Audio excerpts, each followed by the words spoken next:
Line ஒன்று இருக்குங்க. இன்னைக்கு ஒரு ஆங்கில பத்திரிகையில் பார்த்தேன், அந்த ஹெல்ப் லைனில் போட்டால் அந்த எண்ணுக்கு போடுங்க 181 ஒழுங்காக வேலை செய்கிறதில்ல. அதே மாதிரி காவலன் செயலி எந்த அளவிற்கு எல்லாருக்கும் பதிவு செய்யப்பட்டிருக்கிறது அதுவும் இல்லை. நான் சகோதரி குஷ்பு போன்றவர்கள்ட்ட நாங்கள்லாம் நாளையிலிருந்து அட்லீஸ்ட் இந்த காவலன் செயலியை எல்லார்கிட்டையும் காவலர்கள் செயலாற்றலை, அதனால் காவலன் செயலியாவது செயலாற்று தான் நாங்கள் பார்க்க போகிறோம். அதனால் இதை கொஞ்சம் நாங்கள் பிரபலப்படுத்தி அதையாவது பதிவு செய்வதற்கு பெண்களுக்கு, ஆனால் அதை தொடர்றதுக்கு கூட விட மாட்டானுங்க போல இருக்க, பிடிச்சி இழுத்துட்டுலாம் போகிறானுங்க. மிக மிக கடுமையான வார்த்தைகளை நான் பயன்படுத்துகிறேன். இந்த கொடூர மனம் படைத்தவர்கள் இனிமே தமிழ்நாட்டில் ஒரு பெண் மேலே கை வச்சா கை இருக்காது நான் சொல்கிறேன். நான் சும்மா விளையாடிட்டு இருக்கீங்க, அந்த அம்மா நான் சும்மா குழந்தைங்க பெண் குழந்தைங்களை பெற்றுட்டு சும்மா விட்டுட்டு இருப்பாங்களா?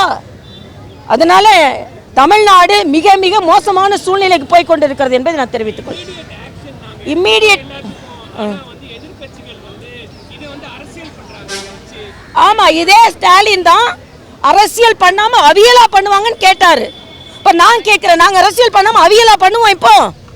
அதனால் இன்னைக்கு சரி ஒரு இன்சிடென்ட்ஸ்னால் பரவாயில்லப்பா.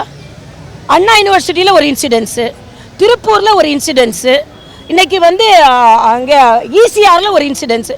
இது வெளியே தெரிகிறது இவ்வளோ, வெளியே தெரியாதது எவ்வளவோ. எல்லாத்துக்கு மேலே நான் கேட்குறேன், அந்த இடத்த கோயம்புத்தூரில் அந்த இடத்த போய் பார்த்த பிறகு சொல்கிறாங்க அங்கே டாஸ்மாக் பாட்டில்கள் கிடைக்கிறது, போதை வஸ்துகள் சாப்பிட்ட ஒரு அடையாளம் இருக்கு. அப்போ அத மாதிரி இடங்களை அனுமதிச்சிட்டு இருக்கீங்கன்னு தானே இங்கே நாம சொல்றோம். ஆக நீங்க போதையை அனுமதித்து கொண்டிருக்கிறீர்கள். அதனால் மிக மோசமான ஒரு சூழ்நிலை. தமிழக அரசு தலை நிமிர்கிறது சொல்றீங்க, தமிழக அரசு தள்ளாடி கொண்டிருக்கிறது.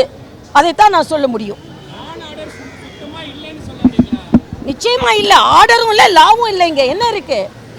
ஆனா முதலமைச்சர் அவர்கள் திருநெல்வேலியில நீங்க தோத்து போயிட்டீங்கன்னா உங்க ஆட்சி உங்களை எல்லாரையும் நான் தொலைச்சிருவேன்றாரு. திருநெல்வேலியில் எங்க மாநில தலைவர் தான் இருக்கிறாரு, நாங்க தான் ஜெயிக்க போறோம், இப்பவே ராஜினாமா கடிதம் கொடுத்துட்டு போக சொல்லுங்க.